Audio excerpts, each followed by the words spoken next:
using that? Are we going to get copyright infringement? Probably. No, man, not at all. We put our own spin to it.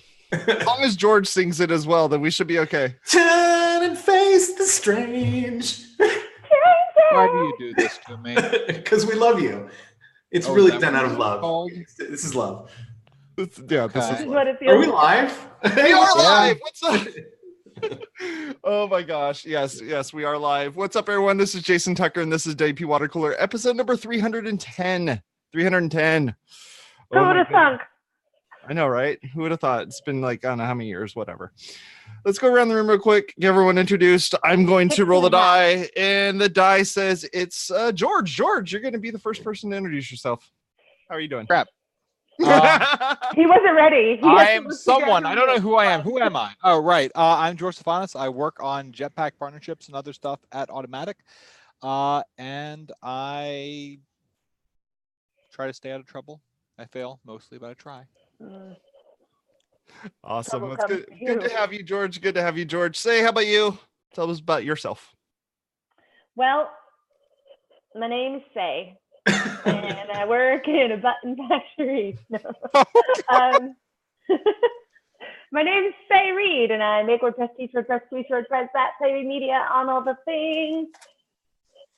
Awesome. Good to have you on. That's it. As always. always. All I have.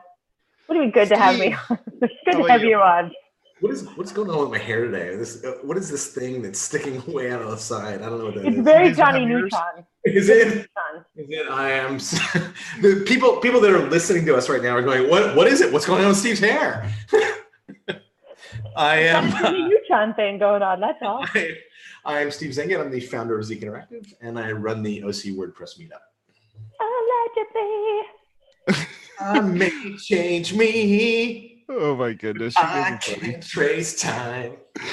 I can't sing. So I'm Jason Tucker. You can find me on Twitter. My website's jasontucker.blog. Feel free to go take a look at that. I do this show as well as WP Blab. You can see that over on Thursdays. We record a bunch of stuff. We put them on the internet, and you guys enjoy it or don't enjoy it. And I really appreciate the time that you take to be able to listen to this or watch this content. I really appreciate that. And the folks that are in our chat room, I really appreciate that as well. So thank you. So changes. Say you wanted to talk about changes. So what are the changes? What's going on here? Changes. Well, I was reflecting, as one does, on WordPress. Actually, I was wearing my WordPress is 15 shirt that I got at WordCamp US. And I was thinking about how we didn't really that's just kind of like with the 5-year milestone or the 300 episode milestone, we just kind of pass all that stuff by. Like, it's no big deal. And it was like, oh yeah, 15 years. We didn't really mention it. And then on Twitter, I've been talking with, there's been a lot of differences and changes happening. For example, the WordCamp Miami people, right. I was all stoked. I was like, oh, I'm going to buy my first live stream ticket because I want to see Josefa, new executive director of WordPress, and John Trip, John Jacobson. Nope, not going to do that. At Triple J is going to be interviewing her at WordCamp Miami. And I was like, oh, I want to see that live stream. And then they're like, no, that's not happening. And I was like, wait, what do you mean? And they're like, there's no more equipment. And I was like, what happened to the equipment? But I don't know. Apparently it's not a thing anymore. And then there's just a lot changing, things are changing and shifting. And sometimes you don't notice. Those are the changes. Those are the changes you want to talk about? There's no live streaming anymore? Yeah. That's it? So say is the definition of a single that's issue not voter? It. No, that's not it. There's more. I just thought maybe I should stop talking for the first 5 minutes. Wow. It only took 300. That happened. Folks, we have hit it. That's it right there. Actually, we're done. This is our last episode. Yeah. We challenge accepted. That was our Zero Horizon. That's all we were going for. We're like a little Murakami novel, just like in here. And it's like we reached the end and the lesson, and now everything just unravels. No, the other changes are that WordCamp US, for example, just put out a whole new call to organizers to totally shift how they organize WordCamp US, which I totally agree with. to pull more national organizers in, to diversify the teams, expand the teams, to not put such a burden on the organizers, which is a change.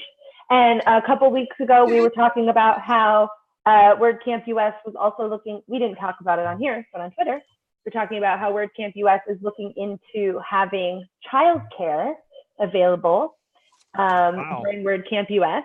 Yeah, which would be huge. We all have gotten that old that we now have children and have childcare. I was like, so. What are you talking about? I know, right? I mean, I have like a 24. I've got 4 of them. Yeah. Well, so you can find somebody to watch my 20-year-old. In terms of accessibility, well, WordCamp Miami is doing kid camp, so that is part of that. But in terms of accessibility, this is in response to a tweet that someone was saying, I can't apply to speak because I don't have acceptable childcare. And, Look, just start the conversation. I make jokes, but this is actually important, right? We actually get this request all the time. So this is good. Yeah, and I think this is part of growing up, not just having children, but like WordPress growing up also, and learning that you can't burn out all your organizers all the time, and that you do need to provide accessibility, something you have to work toward and actively do. So I think it's just kind of like the growing. It's not just changes; it's like growth. So I have and I want to note it. That's all. Absolutely, I have some input on that. This is something I've felt passionately about in the past, right? There's an issue here, right? And the issue is that there is a limit on what we can charge for WordCamps, right? You can only charge $40 for a ticket for WordCamp. There's been that limit. It's been there for a long time, and everything else you have to find sponsors. So I'd love to offer childcare at WordCamp OC or any WordCamp, but childcare is expensive. As well as childcare. Well, you get what you pay for. You don't want to skip on childcare, right? Or dental work, right? Those are you don't discount dental work. That's something you really just want to avoid, right? Anyway, and we ran into this because last year we put into WordCamp OC the what do you call it when the ladies translating what you're saying up on the screen? Live transcription. Captions?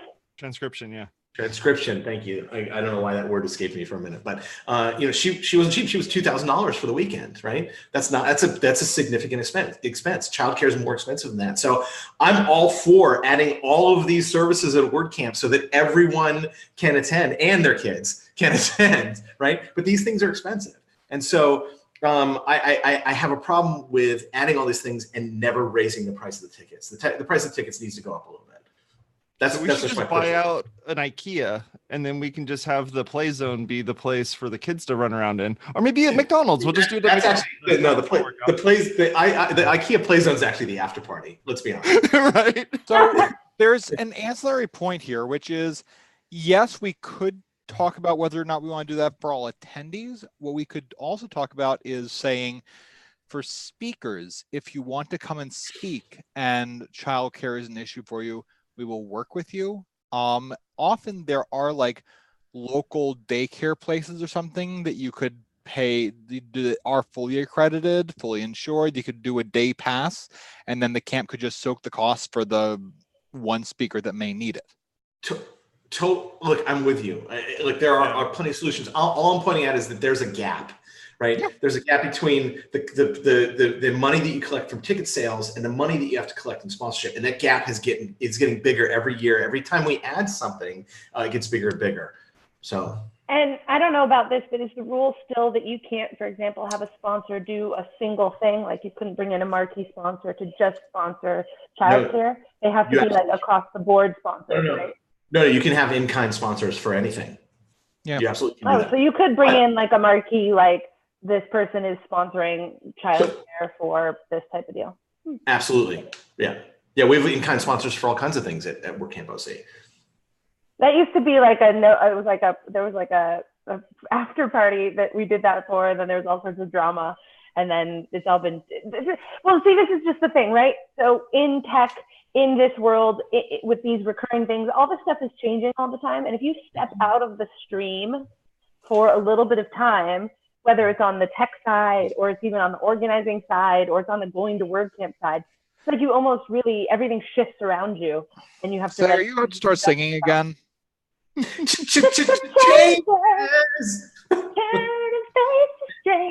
sorry, I got off tangent. On cue. What was interesting about what George was saying, the idea of having a local company kind of be the thing that would, facilitate the watching of kids and stuff. And then you probably even have people that are like, well, couldn't we just get like people we trust to watch the kids? Well, I work at a church and we're supposed to trust everybody, but we also use LiveScan. Yeah. And LiveScan's like fingerprint, check them out, make sure they're good. You go through all those sorts of things as well. So it's not like these are children we're talking about. Room, throw them in there and throw some video games and be like, okay, kids, go do stuff. Because there's a whole bunch of liability that's all involved in all. So it's not like a coat room. That would be awesome, though. You just check in the kid, put a little tag, and put on the head. You'll be fine. Just sit right there. You'll be fine. You'll be good.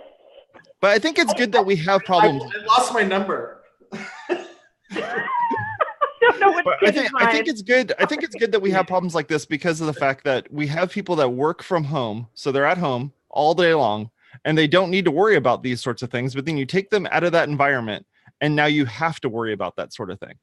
Totally get it. Here's the other gap that has always been, and I want to get off onto a different topic here in a minute. But the other gap that concern me is look at the difference in price between a WordPress conference and any other tech conference, right? It's night and day. WordPress is $40, right? Any other tech conference that's worth a salt is $500 or more, right? So you're basically saying like you could take that money that you're saving on the ticket price, for example, and spend it on your childcare and not have it be absorbed as a cost of the thing. I understand that we want a conference that's available to everybody, so it's near free. I get that, but all the services that we're adding have to be paid for somehow. Well, the interesting thing about the WordCamp US one, though, is because if you're not from there, you're already investing time and money to go there, wherever this national conference is. If you're not this year, if you're not from St. Louis or that area. So, I mean, can you imagine spending $1,100 to go to WordCamp? Where like Google I/O, $1,100. I was on the organizing committee for WordCamp US 2 years ago, right? And as a volunteer, I paid $1,500 for the weekend, right, to pay for hotel and travel. So at that point, time. Again, not including time. Totally. Another interesting thing is like for WordCamp US to look at what the per person cost is once you figure in all the sponsorship money that goes per person. Often sponsors will pay more or less the equivalent of like 6-7 times how much you paid for your ticket towards the cost of running the event. Absolutely. Anyway, I wanted to get onto a different topic. So yeah, go for it, Steve. What do you got? I went down a tangent. You want to wait. You want to change the topic? I actually want to talk about a feature that was kind of highlighted in 5.1, which just came out, which is site. Another change. Site health. Changes. So site health is another that is definitely a passion of mine because I do a ton of code reviews. We inherit a lot of projects, and that's the first thing we do when we take on a project is we look at some of the things that are in this site health project, right? We look at how the code is performing and the version of PHP that it's compatible with and what kind of servers it's running on and everything. And I think this is a very welcome feature that was kind of a focus in 5.1. So the site health panel, I'm really excited about this. I love that it warns you if your PHP versions aren't compatible, because everyone switches off old PHP versions, that's going to be more important. Touching on especially what we were talking about last week and old plugins that are just hanging around with their old code, chilling in the repository. Chilling? They're just chilling out? Chilling. That should be the new alert message at the top of the code repo, right? This one's just chilling like a villain. It's like this one's been chilling for a while. And I mean, I would be remiss to not, mention the fact that they also launched the Wapuu Dashboard Pet, which kind of does a little bit of the same sort of thing. The idea that you're able to figure out if how your website's going update wise, and then the little pet gets sicker as you don't update the plugins. I saw you post that. I love it. Flippy. I love it. I love it. This is the most amazing thing I've ever heard of in my entire life. And whoever thought of this is a freaking genius. What amazed me about this, Jason, is I went to this link from your Facebook post, and at the time there were only 30 active installs. Right now there's only 60 active installs of this plugin. Get on the ground floor, people. Yeah. Yeah. Wake up, people. Kaylee Thorpe is the one who actually coded this, and she bow down to her. She's awesome. What a great idea. The Thank you Wapuu for making updating fun again. Yes. And it sends you little notification emails. It was never fun. Thank you for making it fun in the first place. Was this developed separately from Site Health, or does it tie into the whole Site Health thing in 5.1? I haven't dug into the code yet, but I just saw the way that this thing was kind of checking. I think it just checks to see how long the plugins have been not updated.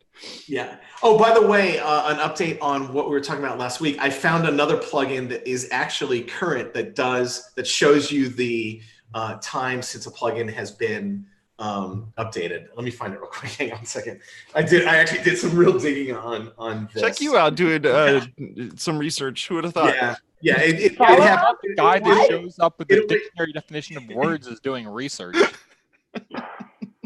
It only took me 310 episodes. 9, 6, 4. What episode are we on? What's happening? I think that's great. I think anything, the Site Health thing, I think making people aware of the fact that their site has health, as it were, that it's not just is it on or is it off. I think that's a level of education that has been really difficult to get across to people. I always liken it to people's phones.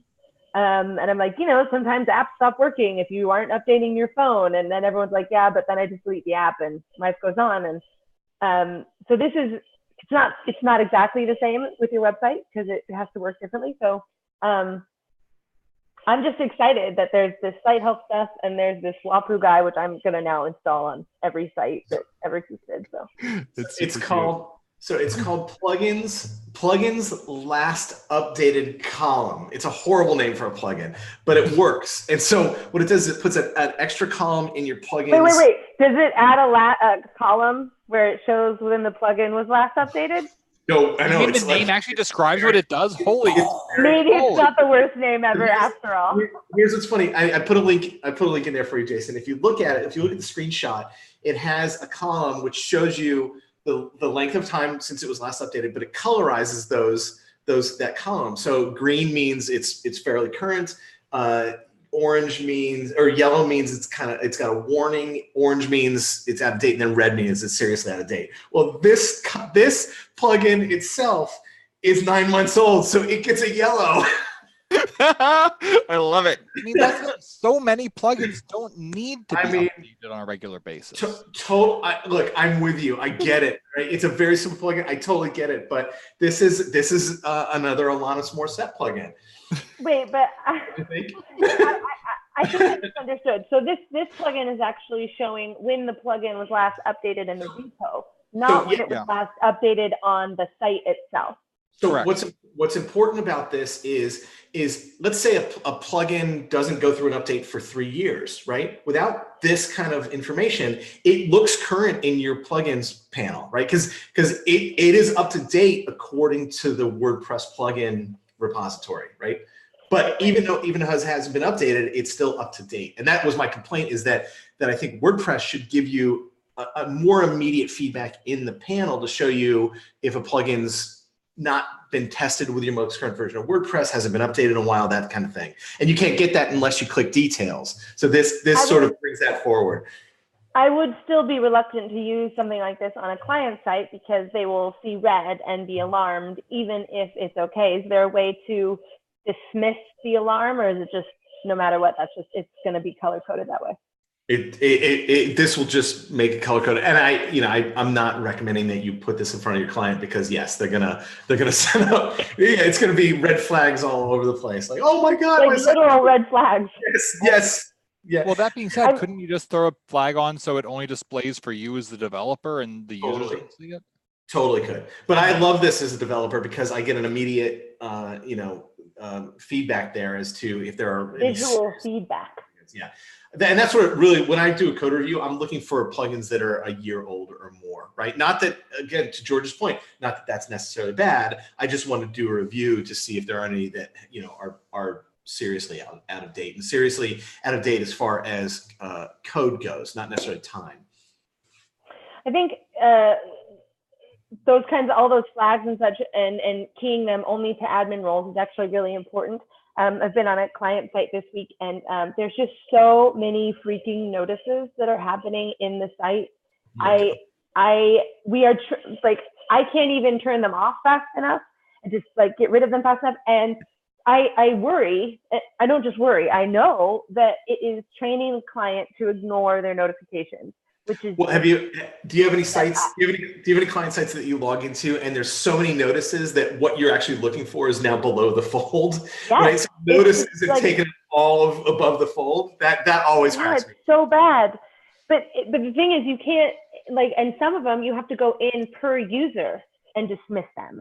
So I'm with you. So I can't even if we're clearing them or whatever, I can't go in there to every single user of the account and clear that stuff. Yeah, you're only clearing for whatever login you're on at that moment. Yeah. Right. So frustrating. And then my clients are going in there, and it looks cluttered and it looks messy. And finally, Yoast put his notifications there. I shouldn't say his; it's not his own company, but Yoast put their company in the notifications tab in the admin.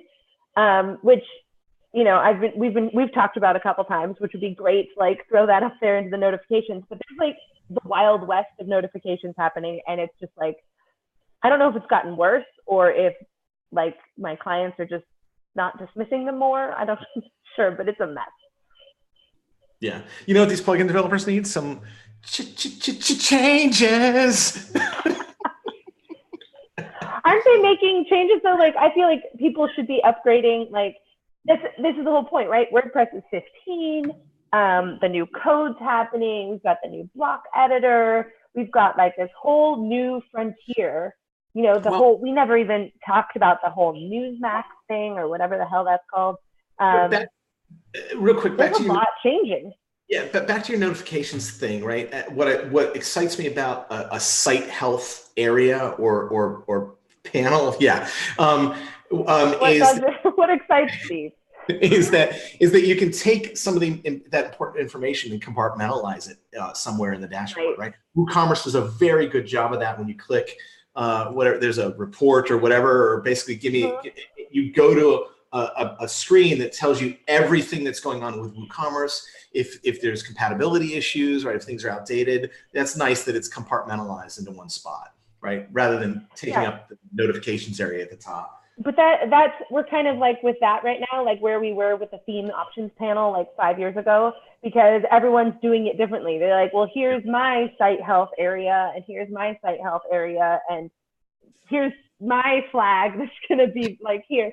So I look forward to, I don't know where, if that's in the track somewhere or whatever, but I feel that's something that's possibly on the horizon. That's not based on any reality.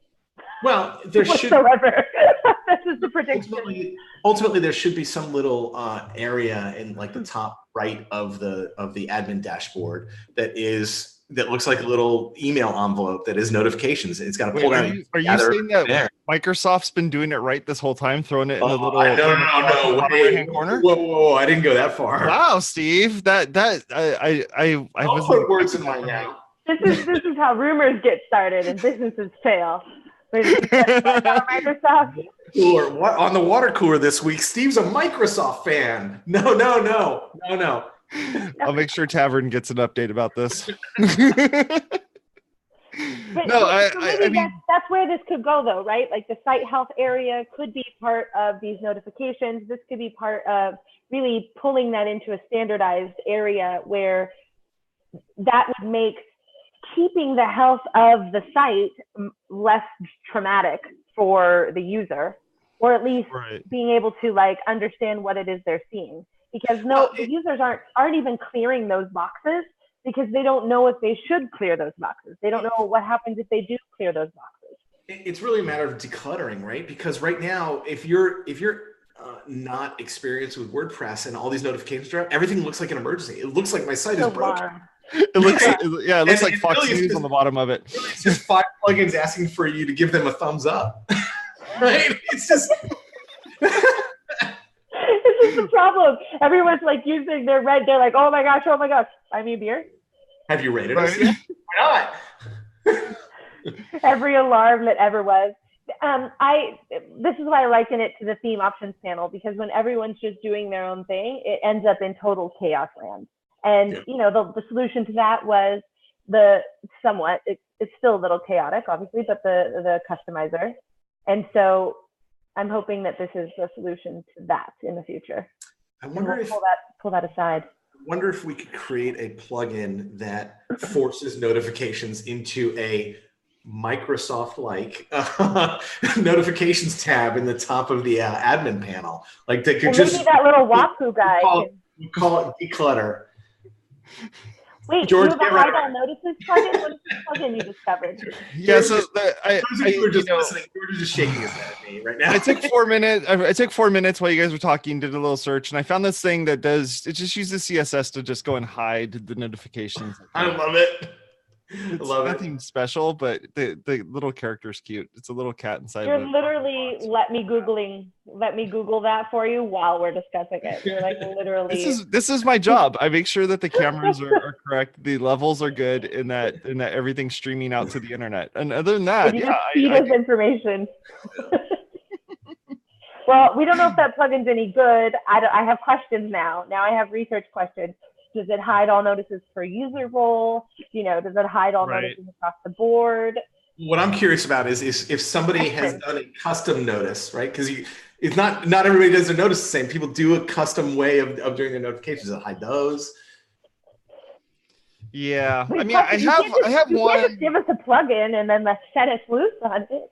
Yeah, well, I do have one plugin that I use that actually does put all of the notifications into a little drop down that lives up in the top, and that works pretty good. I mean, it gets about 80% of them, maybe, but I can show you guys that in just a moment. Yes, where is it?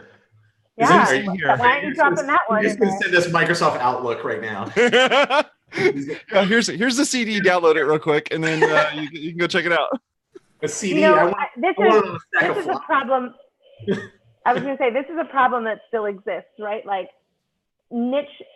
surfacing niche plugins, basically. Like, how do we go find that? Like, how without asking Jason, who apparently has scoured the internet for all sorts of things, or without a personal Googler, how do we like push all notifications into Microsoft Outlook? Like, obviously we can do that, but yeah. Our clients the one I use is called. Are doing that. Yeah, this is the one I use here. It's called WP Notification Center, and it just puts a little thing in the upper right hand side that just says like, okay, this thing's it hides it. Love it. I love it. Nice. I love it when somebody's thought of exactly what I wanted to do. And what's so lame is these plugins have 1,000 installs. It's like, how's this thing only have 1,000 installs? Are those all 1,000 mine? I mean, they may just all be my sites. I don't know. It's because nobody knows about this stuff. It's literally my point. Like, I'm favoriting this one right now. It's good stuff. When you have such an array of choice, it almost becomes a detriment because there's so much out there that you don't even know how to start looking for the thing. You're like, I'm sure it exists, right? But it's this sea. It's an interesting problem. Yeah. Too much choice. It is. You need that. You need that Angie's list of WordPress to what you're allowed to use and not allowed to use. Well, the recommendations. The plugin homepage on WordPress.org says extend your WordPress experience with 54,375 plugins. Right? Let's just install. What could possibly go wrong? Let's just put them all in. Oh my God! I may have one site that has all those. I don't know. Wait. Can we do that? Can someone do that? Install them all? Actually breaks. Can we get like a Guinness World Record or something for like the most number of active pages on a website? Challenge accepted. I think we should do that. I think that sounds like a great plan. And let's put it all on a HostGator server or shared hosting account. Oh man. So yeah, this particular episode was not sponsored by HostGator. I want to say thank you very much. All right, guys. Well, I want to say thank you all for coming and hanging out with us on WPwatercooler. Make sure you go to our website at WPwatercooler.com. I actually put all the links for this in our show notes, so feel free to go take a look at that as well.